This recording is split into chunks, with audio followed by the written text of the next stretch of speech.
ഒരു വിപത്ത് വരുമ്പോൾ മരണത്തെ കൊതിക്കല്ലേ, മരണത്തെ നീ കൊതിക്കല്ലേ, മരിച്ചെങ്കിലും ആഗ്രഹിക്കല്ലേ. പക്ഷേ നിനക്ക് വന്ന പരീക്ഷണങ്ങൾ നിന്നെ അങ്ങനെ പറയിപ്പിക്കുന്ന ഒരു സാഹചര്യം ഉണ്ടാക്കിയാൽ, നിനക്ക് സഹിക്കാൻ പറ്റാത്ത വേദന വന്നാൽ, നിനക്ക് താങ്ങാൻ പറ്റാത്ത വേദനകൾ വന്നാൽ, കടം നിന്നെ ഇട്ടുമൂടുന്ന അവസ്ഥയിലേക്ക് എത്തപ്പെട്ടു കഴിഞ്ഞാ നീ ദുആ ചെയ്യേണ്ടത് എന്താണെന്നറിയോ? അല്ലാഹുവിന്റെ റസൂൽ പറയുന്നു, അല്ലാഹുമ്മ അഹ്യിനി മാ കാനത്തിൽ ഹയാത്തു ഖൈറൻ ലീ വതവഫനി ഇദാ കാനത്തിൽ വഫാത്തു ഖൈറൻ ലീ.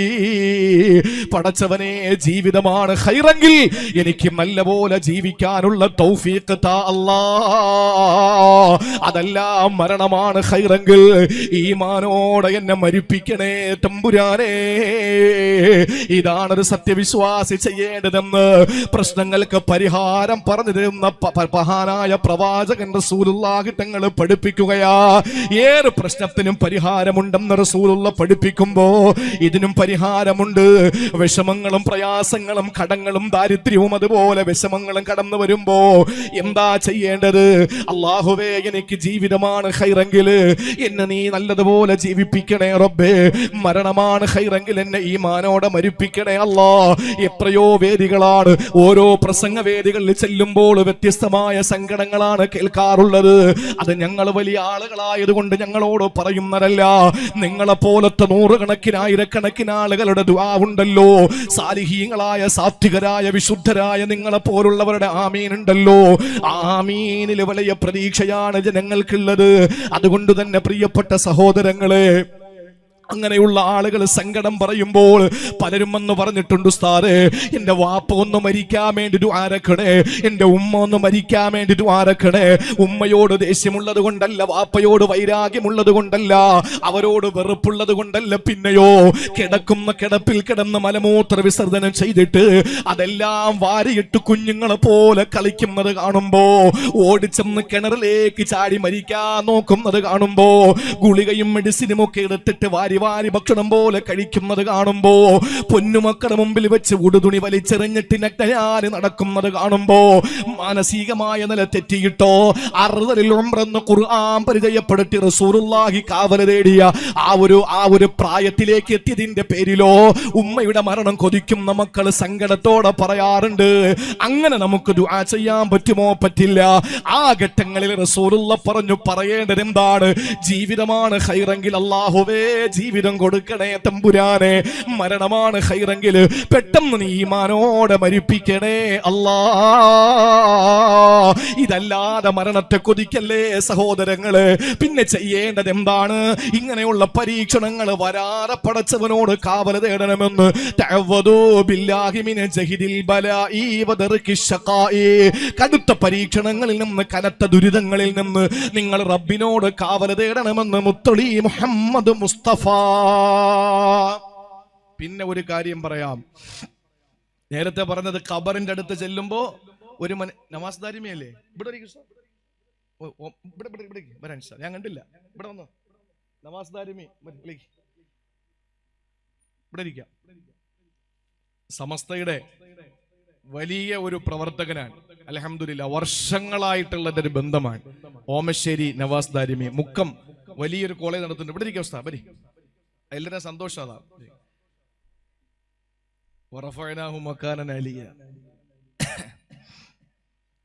വലിയ ഒരു കോർഡിനേഷൻ ഉണ്ട് സമസ്തയുടെ ഹിഫ്ളിന്റെ കോർഡിനേഷൻ.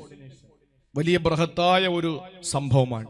അതിന് നേതൃത്വം നൽകുന്നത് ബഹുമാനനായ പാണക്കാട് സയ്യിദ് അബ്ബാസ് അലി ശിഹാബ് തങ്ങളാണ്. അതുപോലെ അതിന്റെ ചെയർമാൻ, അതിന്റെ പ്രസിഡന്റ് ബഹുമാനപ്പെട്ട ഏലംകുളം ബാപ്പു ഉസ്താദാണ്. അതിന്റെ സീനിയർ വൈസ് വർക്കിംഗ് പ്രസിഡന്റ് ആണ് ബഹുമാനപ്പെട്ട നവാസ് ദാരിമി ഓമശ്ശേരി. വലിയൊരു പ്രസ്ഥാനമാണ് ഹിഫ്ളിന്റെ. ആയിരക്കണക്കിന് ഹിഫ്ള് കോളേജുകളുടെ ഒരു കോർഡിനേഷനാണ് സമസ്തയുടെ വലിയൊരു കോർഡിനേഷൻ. ഈ വരുന്ന ഡിസംബറിൽ കാസർഗോഡ് ബേക്കൽ വെച്ചിട്ട് അതിന്റെ വലിയ ഒരു ഫെസ്റ്റ് നടക്കുന്നുണ്ട്. ഇൻഷാ അല്ലാഹ് അതിന്റെ വിവരങ്ങളൊക്കെ നിങ്ങൾക്ക് തരുന്ന അനുസരിച്ച് അതിലൊക്കെ ഹാഫിളീങ്ങളായ മക്കളെ വാർത്തെടുക്കണം. ഖുർആൻ ഇന്നാ നഹ്നു നസ്സൽനാ ദിക്റ വ ഇന്നാ ലഹു ലഹാഫിളൂൻ.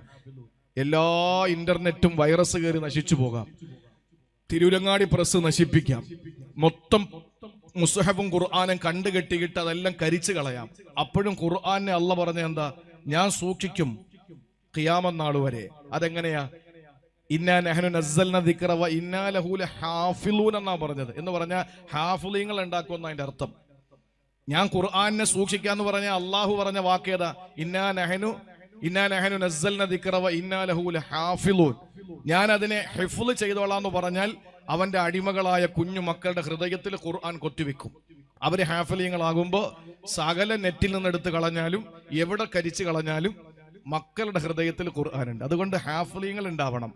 അങ്ങനെ ഹാഫിളീങ്ങളുടെ ഒരു വലിയ കോർഡിനേഷന്റെ ഒരു അമരക്കാരനാണ് അബ്ബാസ് അലി തങ്ങളാണ് അതിന്റെ അജയ്യനായ നേതൃത്വം. ഏലംകുളം ബാപ്പു ഉസ്താദുണ്ട്, അഹമ്മദ് കബീർ ബാക്കവിയുണ്ട്, അതുപോലെ നിരവധി ഉസ്താദുമാരുണ്ട്. അള്ളാഹു ദീർഘായുസ് കൊടുക്കട്ടെ, നല്ല പ്രവർത്തനങ്ങൾ അള്ളാഹു ചെയ്യാനുള്ള തൗഫീക്ക് തരട്ടെ ഇൻഷാ അല്ലാഹ്. വേണ്ടി വന്ന അവസാനം ഒന്ന് പറഞ്ഞേക്കണേ, ആ ബേക്കലിന്റെ കാര്യം സംഘാടകർക്ക് പറഞ്ഞവരുന്ന് പറയും ഇൻഷാ അല്ലാഹ്. ആ ഡേറ്റൊക്കെ ഒന്ന് പോട്ടെ, നമ്മുടെ വിഷയമല്ല.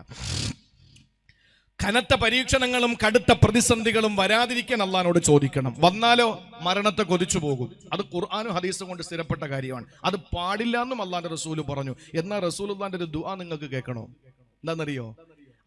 അതാണ് ഇസ്ലാമിന്റെ പ്രസക്തി എവിടെയാണ്? ഖുർആന്റെ പ്രസക്തി എവിടെയാണ്? അള്ളാഹുവിന്റെ ഖുർആൻ പറഞ്ഞത് എന്താണ്? റസൂലുള്ളാഹി തങ്ങൾ പറഞ്ഞത് എന്താണ്? വഇദാ അറദ്ത ബിഇബാദിക ഫിത്നതൻ ഫഖബലിനാ ഇലൈക ഗൈറ മഫ്തൂൻ. ഒരു ഹദീസ് ഉണ്ട്. നാളെ നിങ്ങൾ ഈ വാള് കേട്ടിട്ട് പോയിട്ട് ഈ ഹദീസ് എങ്ങാനും കണ്ടാൽ ഇയാൾ എന്താ പറഞ്ഞിട്ട് പോയത്? അതേ പറഞ്ഞു, അല്ലാഹുവിന്റെ റസൂൽ പറഞ്ഞു, വഇദാ അറദ്ത ബിഇബാദിക ഫിത്നതൻ ഫഖബലിനാ ഇലൈക ഗൈറ മഫ്തൂൻ. പടച്ചവനെ, നീ എന്തെങ്കിലും ഒരു ഫിത്ന ഉണ്ടാക്കാൻ ഉദ്ദേശിച്ചു കഴിഞ്ഞാൽ ആ ഫിത്നയിൽ എന്നെ അകപ്പെടുത്താതെ നീ പെട്ടെന്ന് എന്നെ തിരിച്ചു വിളിക്കണേ അല്ലാ. ഇത് ഹദീസാണ്. ഇമാം നവവി തങ്ങൾ തന്റെ ശറഹ് മുസ്ലിമിൽ പറഞ്ഞ എന്താണെന്നറിയോ? പഠിച്ചു വെച്ചോ. ഇദാ ഖാഫ ലറൻ ഫീ ദീനിഹി ഫലാ കറാഹത ലഹ്. മരണത്തെ കൊതിക്കാൻ പാടില്ല, അത് കറാഹത്താണ്. പക്ഷെ താൻ കാരണം ദീനിൽ എന്തെങ്കിലും പ്രശ്നമുണ്ടാകുമെന്ന് കണ്ടാൽ, താൻ കാരണം ദീനിന് പേരുദോഷമുണ്ടാകുമെന്ന് കണ്ടാൽ ആ നേരം ദുആരക്കണം, പടച്ചവനെ ഞാൻ കാരണം നിന്റെ ദീനിന് പേരുദോഷം വരരുത്. ഫഖബലിനാ ഇലൈക ഗൈറ മഫ്തൂൻ. ഫിത്നയിലാക്കാതെ നീ എന്നെ തിരിച്ചു വിളിക്ക് തമ്പുരാനെ. ആലോചിച്ച് നോക്കിയേ. ഇമാം നവവി തങ്ങളോ പറയാൻ, ഒരാള് കാരണം ദീൻ എന്തെങ്കിലും പ്രശ്നങ്ങൾ ഉണ്ടാകുമെങ്കിൽ അങ്ങനെ ഭയന്നു കഴിഞ്ഞാൽ പെട്ടെന്ന് മരിക്കാൻ ദ്വാരന്നോ കറാഹത്തില്ല. അങ്ങനെയാണെങ്കിൽ കല്യാണം എന്ന പേരിൽ ഇസ്ലാമിലില്ലാത്ത ജൂദായിസം കടപ്പിക്കൊണ്ടുവന്ന, ജൂദായിസത്തിൽ നിന്ന് കടമെടുത്ത വിവാഹ മംഗല്യ മാമാങ്കങ്ങളുടെ പേരിൽ എത്ര വലിയ പിതാക്കന്മാര് ദ്വാരക്കണം, എത്ര ദുആ ചെയ്യണം പിതാക്കന്മാര്. ഭാര്യയുടെ നിർബന്ധത്തിന് വഴങ്ങിയിട്ട് മഞ്ഞ കല്യാണം നടത്തുന്ന സംസ്കാരം എവിടെ നിന്ന് കിട്ടി ഈ സമുദായത്തിന്? മഞ്ഞ കല്യാണം ഞാൻ പല പേരുകളിലും പറഞ്ഞു. ഈ മഞ്ഞ കല്യാണം എവിടെ ഉണ്ടോ എന്ന് എനിക്കറിയില്ല. ഉണ്ടെങ്കിൽ അതും കൂടെ ചേർത്തിട്ടാ പറയുന്നത്. മഞ്ഞ കല്യാണം ആര് നടത്തിയാലും, ഖാലി നടത്തിയാലും, അതല്ല ഹാജ് നടത്തിയാലും, ആലിമ നടത്തിയാലും, ദീനി പ്രബോധകം നടത്തിയാലും, ദീനി നേതാക്കന്മാരെ നടത്തിയാലും, അതൊക്കെ ഈ ശുദ്ധ അസംബന്ധം തന്നെയാണ്. ഇസ്ലാമിൽ ഒരിക്കലും ഇല്ലാത്ത കാര്യമാ മഞ്ഞ കല്യാണം. മഞ്ഞ കല്യാണം എന്ന് പറഞ്ഞാൽ പല വേദികളിലും ഞാൻ പറഞ്ഞിട്ടുണ്ട്. ഈ മഞ്ഞ കാർഡ് കൊടുക്കുന്നത് ഭ്രാന്തം മറക്കാൻ. കോഴിക്കോട് കുതിരവട്ടത്തും കൊടുക്കും, തിരുവനന്തപുരം തൂളമ്പാറയിലും കൊടുക്കും ഈ മഞ്ഞക്കാർഡ്. ഈ മഞ്ഞക്കാർഡ് കിട്ടുന്നവനെ അടിച്ചാലോ തല്ലിയാലോ തൊഴിച്ചാലോ ബോംബ് വെച്ചാലോ ഒരു പ്രശ്നമില്ല. കേരളത്തിൽ ഇപ്പൊ ഈ രോഗികൾ കൂടുതലാ, മാനസിക രോഗികളെ കേരളത്തിൽ കൂടുതലാ. പക്ഷെ അത് ചില സംവരണം നൽകപ്പെട്ടു എന്നുള്ളതാ മറ്റൊരു വിഷയം. എന്റെ പ്രിയപ്പെട്ട സഹോദരങ്ങളെ, മഞ്ഞ കാർഡുള്ളവന് എന്തും ചെയ്യാം, ഒരു പ്രശ്നമില്ല. കാരണം അവനെ ഒരു കേസും രജിസ്റ്റർ ചെയ്യില്ല, മാനസിക രോഗിയാ. അതെ, മഞ്ഞ കല്യാണം നടത്തുന്ന സകല പെണ്ണിന്റെ വാപ്പമാരും മഞ്ഞ കല്യാണം നടത്തുന്നവരൊക്കെ മാനസിക രോഗികളാ. കാരണം അത് ഇസ്ലാമിൽ ഇല്ലാത്തതാ. എന്നിട്ട് ഉസ്താനെ കൊണ്ടൊന്ന് അൽഫാത്തിഹ വിളിച്ചാൽ ഇസ്ലാമിന്റെ പരിവേഷം നടത്തിയാൽ അത് അനുവദനീയമാവൂല. അങ്ങനെയാണെങ്കിൽ പിന്നെ കള്ളു കുടിക്കുമ്പോൾ തലപ്പാവൻ കെട്ടിയിട്ട് കള്ളു കുടിച്ചിട്ട് ബിസ്മീൻ ചൊല്ലി കള്ളു കുടിച്ചിട്ട് അവസാനം അൽഹംദുലില്ലാ റാഹത്തായ എന്നങ്ങ് പറഞ്ഞാൽ പോരെ? അത് ഇസ്ലാമികവൽക്കരണമാവൂലേ? ഇസ്ലാമിന്റെ പരിവേഷമാവൂലേ? തോന്നിയാസങ്ങൾ കാണിച്ചിട്ട് ഇസ്ലാമിന്റെ പേര് വെച്ച് കെട്ടേണ്ട കാര്യമില്ല. അതുകൊണ്ട് പ്രിയപ്പെട്ട സഹോദരങ്ങളെ, പരീക്ഷണങ്ങളും വിഷമങ്ങളും പ്രയാസങ്ങളും വരുമ്പോൾ അള്ളാഹുവിനോട് മരണത്തെ കൊതിക്കാൻ പാടുള്ള ഒറ്റ സന്ദർഭത്തിലേ ഉള്ളൂ. അത് നമ്മൾ കാരണം ദീൻ എന്തെങ്കിലും പേരുദോഷം വരുമെന്ന് കണ്ടാലാ. അള്ളാഹു കാത്തുരക്ഷിക്കട്ടെ. ഞാൻ അടിവരയിട്ടൊരു കാര്യം പറഞ്ഞോട്ടെ. പോക്സോ കേസിൽ മദ്രസാധ്യാപകന്മാർ പിടിക്കപ്പെടുന്ന കാലമാണ്. നമ്മളൊക്കെ വായിക്കുകയാണ്. പക്ഷെ ഞാൻ ഒരു കാര്യം അടിവരയിട്ട് പറയാം, തെളിവുകൾ നിരത്തിയിട്ടാണ്. ആദരണീയനായ സയ്യിദ് ഖലീൽ തങ്ങൾ, ഖലീലുൽ ബുഖാരി തങ്ങൾ കടലുണ്ടി, ബഹുമാനപ്പെട്ട സയ്യിദ് അവറുകൾ, സഖാവ് പിണറായി വിജയൻ നയിക്കുന്ന നവകേരള യാത്രയിൽ പ്രസംഗിക്കാൻ അവസരം കിട്ടിയപ്പോൾ അദ്ദേഹം പറഞ്ഞു, പോക്സോ കേസിൽ അകപ്പെട്ടിട്ടുള്ള ആളുകളിൽ 4000-ഓളം പേർ നിരപരാധികളാണ് എന്ന്. മനസ്സിലാക്കണം, 20% വരുന്ന ആളുകളാണ് ഈ കേസിൽ യാഥാർത്ഥ്യമുള്ളത്. 20% വരുന്ന ആളുകൾ ചെയ്തിട്ടുണ്ട് എന്നതിന് ഒരിക്കലും നമ്മൾ തടസ്സം പറയുന്നില്ല, ആ തെറ്റിന് കുടപിടിക്കുന്നില്ല. 30% വരുന്നത് അടിച്ചതും വഴക്ക് പറഞ്ഞതും ഇരിക്കടാന്ന് പറഞ്ഞതും എന്തിനാ ക്ലാസ്സിൽ നീ വന്നതെന്ന് ചോദിച്ചിട്ട് ഇറക്കി വിട്ടതിന്റെ പേരിൽ പോക്സോ കേസിൽ അകപ്പെടുത്തുക അല്ലേ. പോക്സോ എന്ന് പറഞ്ഞാൽ പീഡനം മാത്രമല്ല, അടിച്ചാലും പോക്സോയാണ്. ബാക്കി 50% സംഘടനാ വിരോധങ്ങളും അതുപോലെ തന്നെ വ്യക്തിവിരോധങ്ങളും ഒരു മഹല്ലത്തിലെ ഇമാമിനോടും മുക്രിയോടും അല്ലെങ്കിൽ മുഅല്ലിമിനോടും സ്വദറിനോടുള്ള ദേഷ്യത്തിന്റെ പേരിൽ പറയുന്നതാണ് 50% വരുന്നത്. പക്ഷെ ദീനിൽ നമ്മൾ കാരണം അള്ളാഹുവിന്റെ ദീനിന് ഒരു പേര് ദോഷം ഉണ്ടാകരുത് എന്ന് ആഗ്രഹിക്കുകയും അങ്ങനെ ഉണ്ടാകുമെന്ന ഘട്ടം വന്നാൽ അല്ലാഹുവേ ഫഖബ്ലിനാ ഇലൈക ഗൈറ മഫ്തൂൻ, പടച്ചവനെ നീ ഫിത്നയിലാക്കാതെ എന്നെ തിരിച്ചെടുക്കണേ അല്ലാ. ഇതാണ് ദുആ ചെയ്യേണ്ടതെന്ന് ആദരവായ പ്രവാചകൻ നബി മുഹമ്മദ് മുസ്തഫ. അതുകൊണ്ട് ജഹദുൽ ബലാ ദറകു ശഖാ രണ്ട് ഞാൻ വിശദീകരിച്ചിട്ടുണ്ട് കുറഞ്ഞ വാക്കിൽ. പരീക്ഷണങ്ങൾ, കടുത്ത പരീക്ഷണങ്ങളിൽ നിന്ന് അള്ളാഹിനോട് കാവൽ തേടിക്കോ. കാരണം എന്താ, ആ പരീക്ഷണങ്ങൾ വന്നാൽ ചിലപ്പോൾ മരണത്തെ പോലും നമ്മൾ കൊതിച്ചു പോകും. അതൊരിക്കലും പാടില്ല. അള്ളാഹു നമ്മളെ കാത്തുരക്ഷിക്കട്ടെ. ഇനി മൂന്നാമത്തെ 4-മത്തെ 2 കാര്യങ്ങൾ പറയണം. 1 മണിക്കൂറായി.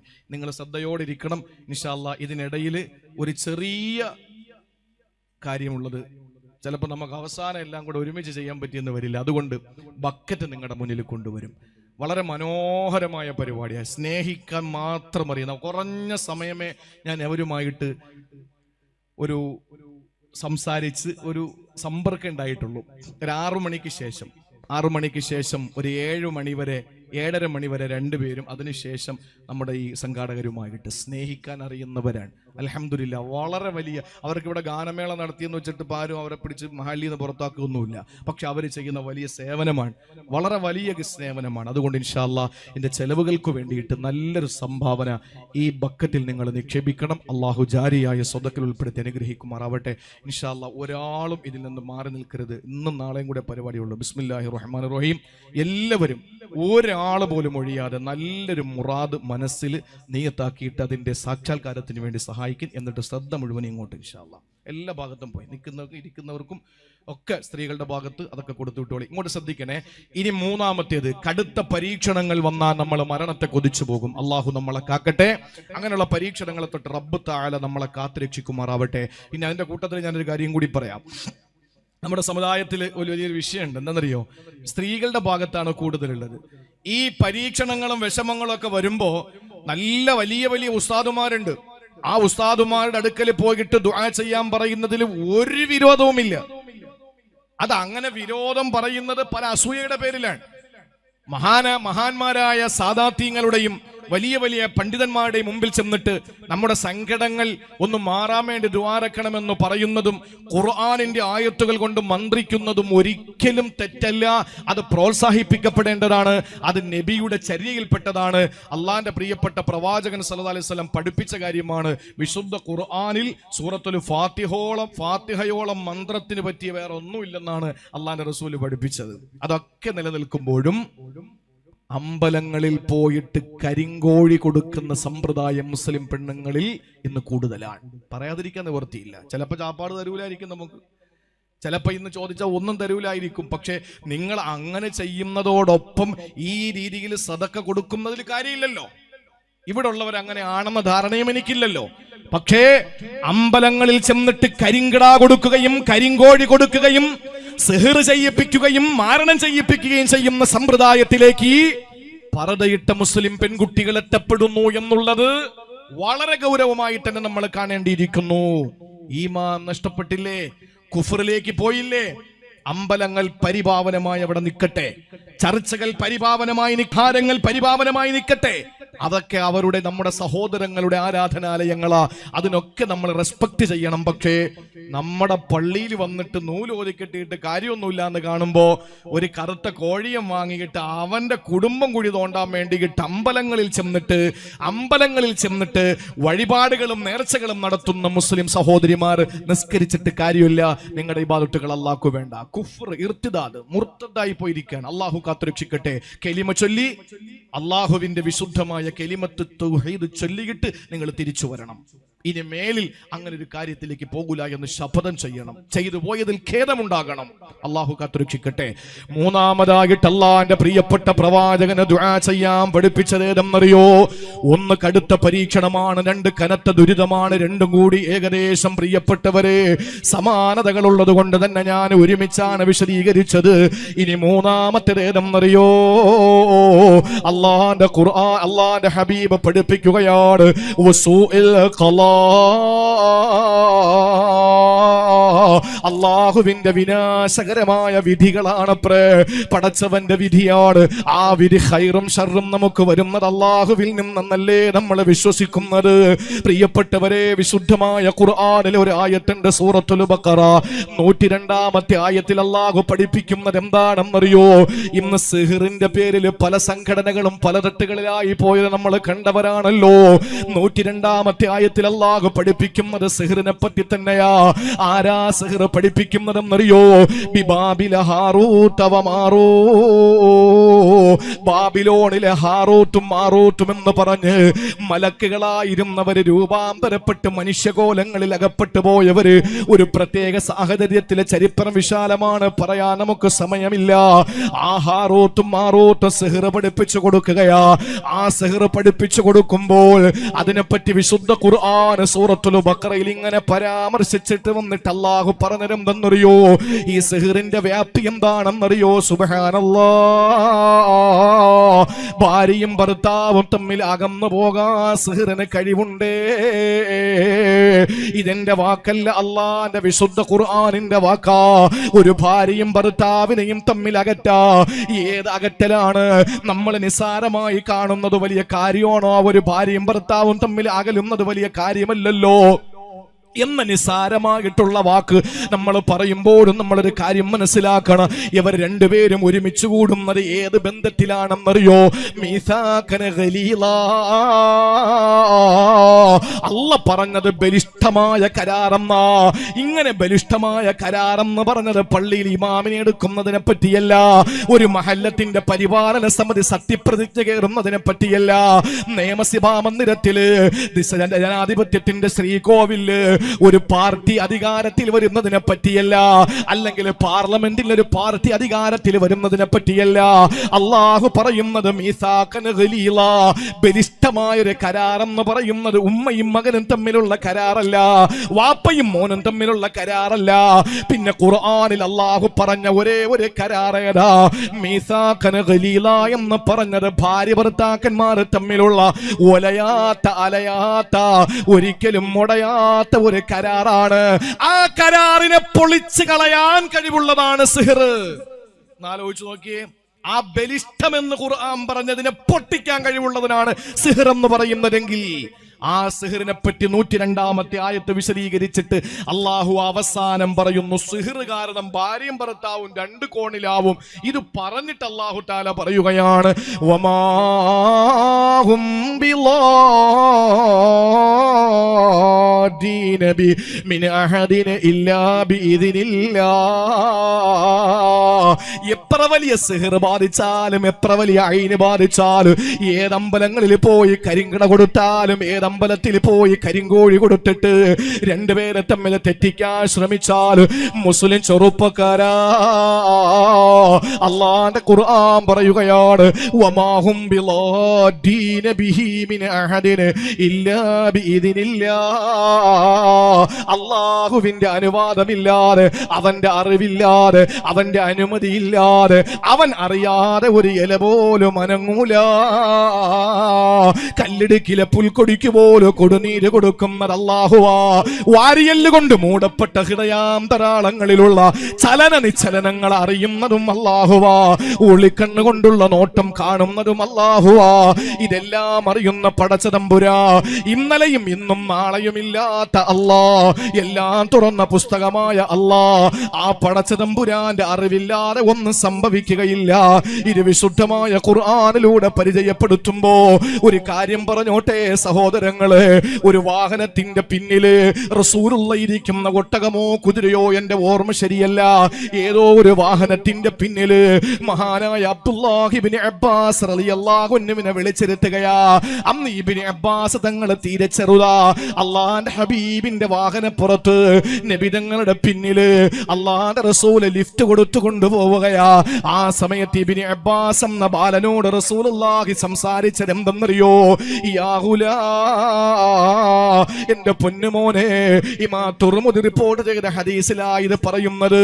അല്ലാഹുവിന്റെ റസൂൽ ഇബ്നു അബ്ബാസ് തങ്ങളോട് പറയുകയാണ്, യാ ഗുലാം, എന്റെ പൊന്നുമോനെ, വഅലം, നീ അറിയണം, അന്നൽ ഉമ്മത ലവിജ്തമഅത് അലാ അൻ യൻഫഊനക അലാ അൻ യൻഫഊക ബിശൈഇൻ ലം യൻഫഊക ഇല്ലാ ബിശൈഇൻ ഖദ് കതബഹുല്ലാഹ്. ലോകത്തുള്ള ജനങ്ങളെല്ലാം നിനക്ക് എന്തെങ്കിലും ഒരു പ്രയോജനം ചെയ്യാൻ തീരുമാനിച്ചെന്നിരിക്കട്ടെ, ലോകത്തുള്ള മുഴുവൻ ആളുകളും നിനക്ക് എന്തോ സമ്മാനം തരാൻ വേണ്ടി തീരുമാനിച്ചെന്നിരിക്കട്ടെ, നിനക്ക് വലിയ ആദരവ് തരാൻ വേണ്ടി തീരുമാനിച്ചെന്നിരിക്കട്ടെ, അല്ലാഹുവിന്റെ റസൂൽ പറയുന്നു, ലം യൻഫഊക ഇല്ലാ ബിശൈഇൻ ഖദ് കതബഹുല്ലാഹ്. ഉമ്മാന്റെ ഗർഭാശയത്തിൽ വെച്ച് എഴുതിയതല്ലാതെ ഒന്നും നിനക്ക് കിട്ടൂലേ പൊന്നുമോനെ. ഒരു രൂപ നിനക്ക് ലാഭം കിട്ടണോ, അത് അല്ലാഹു നിനക്ക് നിന്റെ ഉമ്മയുടെ ഉദരത്തിൽ കിടക്കുമ്പോ 4-ാം മാസം എത്തുമ്പോ 3:40 പിന്നിട്ടപ്പോ രേതസ്കണമായി, ബീജക്കട്ടയായി, രക്തക്കട്ടയായി, മാംസക്കട്ടയായി 3:40 പിന്നിട്ട് ഗർഭാശയം എന്ന ഇരുളടങ്ങിയ ആ ഒരു ചെറിയ അറയ്ക്കുള്ളിൽ നീ കിടക്കുമ്പോ ഒരു മലക്ക് വന്നിട്ട് രേഖപ്പെടുത്തുകയാണ് നിനക്ക് എന്തൊക്കെ ലാഭം കിട്ടുമെന്ന്. അതല്ലാത്തതൊന്നും നിനക്ക് കിട്ടൂല. ഈ 8 സെന്റിന് അഡ്വാൻസ് 2 ലക്ഷം രൂപ കൊടുത്ത സയ്യിദ് ഉമർ അലി ശിഹാബ് തങ്ങൾ റിലീഫ് സെല്ലിന്റെ ചുണക്കുട്ടികളായ ആത്മാർത്ഥതയുള്ള എന്റെ പ്രിയപ്പെട്ട സംഘാടകരായ ചെറുപ്പക്കാരാ, നിങ്ങളുടെ പ്രിയപ്പെട്ട മാതാക്കന്മാരുടെ ഉദരത്തിൽ വെച്ച് അള്ളാഹു രേഖപ്പെടുത്തിയത് എന്താണോ അത് നടന്നിരിക്കും. അള്ളാഹു നിങ്ങൾക്ക് തരുന്നതെല്ലാം അതിന്റെ പേരിൽ തന്നെയാ. ഇവിടെ കൊടുത്ത 25,000, 15,000, 10,000, 5,000 ഈ ബക്കറ്റിൽ നിങ്ങൾക്ക് കിട്ടുന്നത് ഇതെല്ലാം നിങ്ങൾക്ക് അള്ളാഹു എഴുതി തന്നത് തന്നെയാ, അല്ലാത്ത പുതിയതൊന്നും വരൂല. ശേഷം ഇബ്നു അബ്ബാസ് തങ്ങളോട് പറയുകയാണ്, ഇബ്നു അബ്ബാസിനോട് റളിയല്ലാഹു അൻഹുവിനോട് പറയുന്നു, യാ ഗുലാമേ, പൊന്നുമോനെ, വലവിസ്തമഉ അലാ അൻ യളറൂക ബിശൈഇൻ, നിന്നെ എന്തെങ്കിലും ചെയ്യാൻ വേണ്ടിയിട്ട് അവരെ തീരുമാനമെടുത്തെന്നിരിക്കട്ടെ, ലം യളറൂക ഇല്ലാ ബിശൈഇൻ ഖദ് കതബഹുല്ലാഹ്. എന്നെ അല്ലാഹു എന്തെങ്കിലും രീതിയിൽ വിഷമിപ്പിക്കാൻ ഉദ്ദേശിച്ച ലോകത്തുള്ള 10,000 ആളുകൾ സമാധാനത്തിന്റെ സമാശ്വാസത്തിന്റെ വാക്കുകളുമായി വന്നാലും എന്നെ രക്ഷപ്പെടുത്താ, എന്നെ സമാധാനിപ്പിക്കാ, എന്നെ അതിൽ നിന്ന് മുക്തനാക്കാൻ കഴിയില്ലേ. അതുപോലെ എനിക്ക് അല്ലാഹു എന്തെങ്കിലും ഒരു വിപത്ത് തരാൻ ഉദ്ദേശിച്ചാൽ, അല്ലെങ്കിൽ ഒരു സൗഭാഗ്യം തരാൻ ഉദ്ദേശിച്ചാൽ ലോകത്തുള്ള ജനങ്ങൾക്കൊന്നും അതിൽ പങ്കില്ല. കാരണം സൂഉൽ ഖളാ പടച്ചവനിൽ നിന്ന് വരുന്നതാ. അതുകൊണ്ട് നിങ്ങൾ ആരുടെ മുന്നിലാ കൈകൾ നീട്ടേണ്ടത്, ആരോടാ നിങ്ങളുടെ സങ്കടങ്ങൾ പറയേണ്ടത്?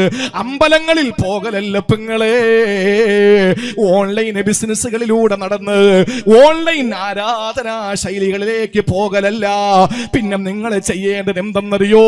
അള്ളാഹുവിലേക്ക് മടങ്ങണമെന്ന് ലോകത്തിന്റെ നായക, അജയ്യനായ നേതാവ്, ആമിനയുടെ പൊന്നുമോനെ, അബ്ദുള്ളയുടെ തങ്കക്കുടമേ, ഇന്നേ വരെ തമാശയ്ക്ക് പോലും അവിടുത്തെ അധരങ്ങളിൽ നിന്ന് അടർന്നു വീഴാത്ത, അസത്യത്തിന്റെ ലാഞ്ചന അടർന്നു വീഴാത്ത ആമിനയുടെ തങ്കക്കുടമേ നബി മുഹമ്മദ് മുസ്തഫ തങ്ങൾ പറയുന്നു, എന്തുകൊണ്ടെന്നറിയോ? റുഫിഅത്തിൽ അഖ്ലാ വജഫത്തി സുഹുഫു. എന്താണ് കാരണം? പേന ഉയർത്തി ഏടുണങ്ങി.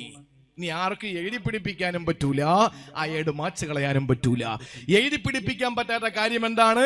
റുഫിയത്തിൽ അഖ്ലാം, പേന മാറ്റിയിരിക്കുകയാണ്. പിന്നെന്താ മാച്ച് കളയാൻ പറ്റാത്തത്? ജഫത്തി സുഹുഫു, ഏട് ഉണങ്ങിപ്പോയിരിക്കുകയാണ്. അതുകൊണ്ട് എന്തു വിധിയും എന്തായാലും അല്ലാഹ് അറിയാതെ ആകാശത്തിൽ നിന്ന് ഒരു തുള്ളി വെള്ളം വരൂല, ഈ ഭൂമിയിൽ ഒരു ഇല പോലും അനങ്ങൂല. അള്ളാഹുവിന്റെ അനുമതിയില്ലാതെ അവൻ അറിയാതെ ഒന്നും വരില്ല. ഞാൻ ചോദിക്കട്ടെ, നിസ്കാരം കഴിഞ്ഞിട്ട് എന്നെ കൊണ്ട് ഇത്രയേ പറ്റുള്ളൂ പടച്ചോനെ, ഞാൻ നിസ്കരിച്ചു, എന്നെ കൊണ്ട് ഇത്രയേ പറ്റൂ, നീ വേണമെങ്കിൽ സ്വീകരിച്ചോ എന്ന് പറഞ്ഞിട്ട് പൊടിയും തട്ടി ഇറങ്ങി പോകുന്നവരുടെ കാര്യം മാറ്റിവെച്ചാൽ, അഹ്ലുസുന്നയുടെ പ്രവർത്തകർ നമസ്കാരം കഴിഞ്ഞ് അടങ്ങി ഒതുങ്ങി പള്ളിക്കകത്തിരുന്നിട്ട് പറയുന്നൊരു വാക്കെന്താ? എന്താ പറയുന്നത്?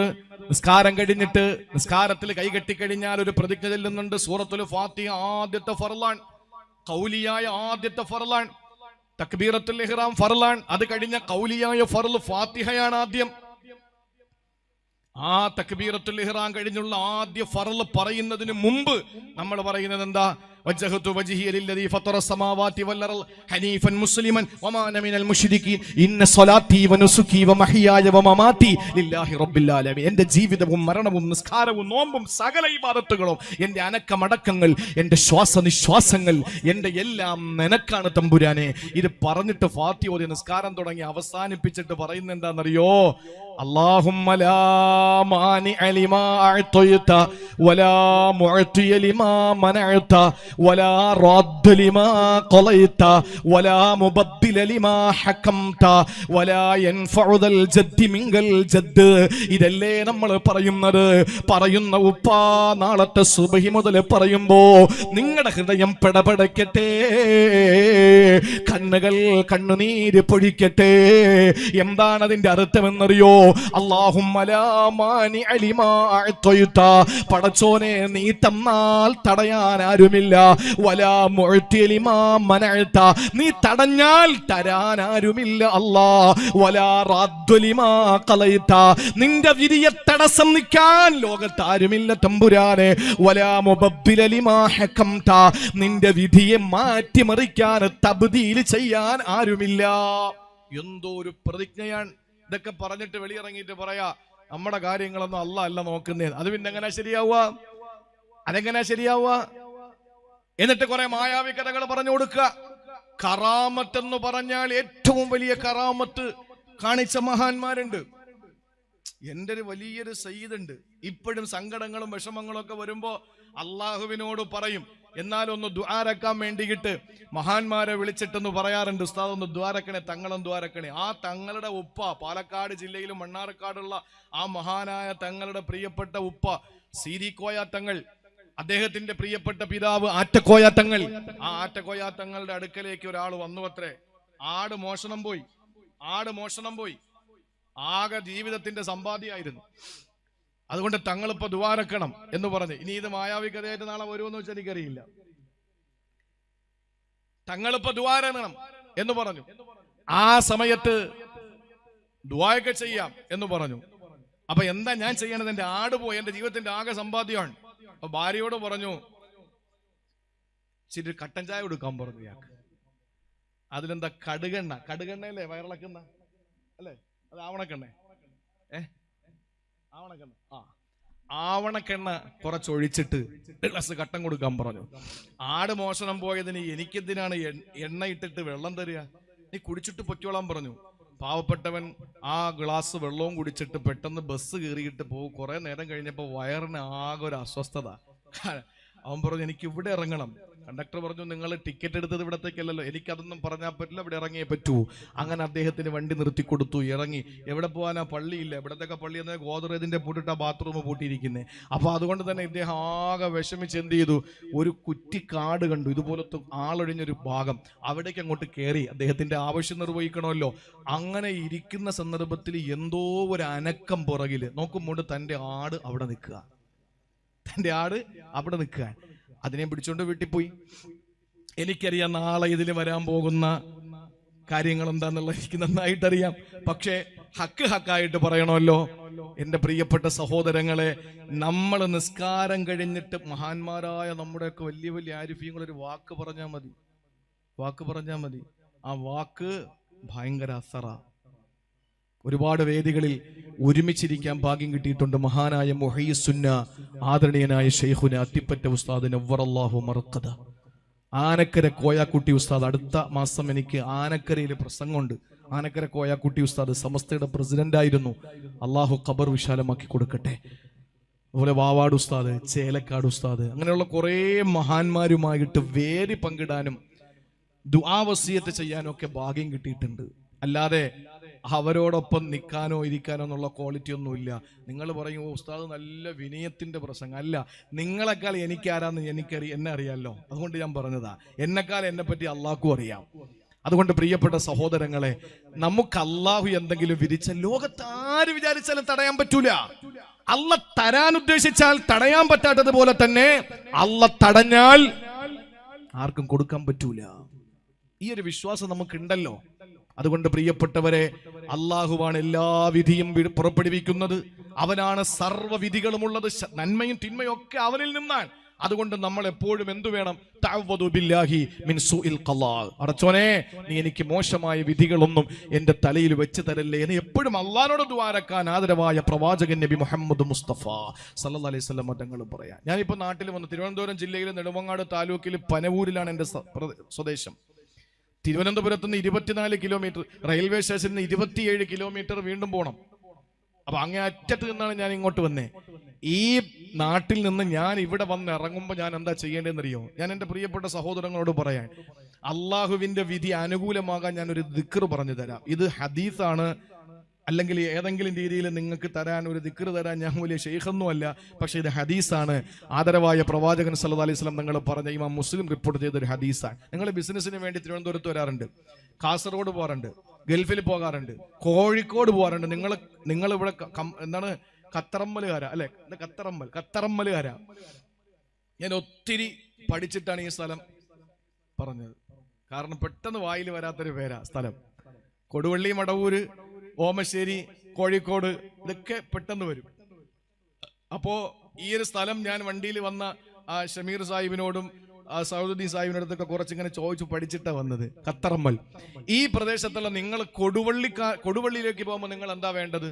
വാഹനം ചെന്ന് ഇറങ്ങിക്കഴിഞ്ഞാൽ അള്ളാന്റെ റസൂല് പറഞ്ഞു, ഒരു ദുആ നിങ്ങൾ ചൊല്ലിക്കഴിഞ്ഞാൽ നിങ്ങൾക്ക് അവിടെ ഒരു കാര്യവും അള്ളാഹു താല വിധി ഒരിക്കലും പ്രതികൂലമാക്കുകയില്ല. ഒന്നും നിങ്ങൾക്ക് സംഭവിക്കില്ല.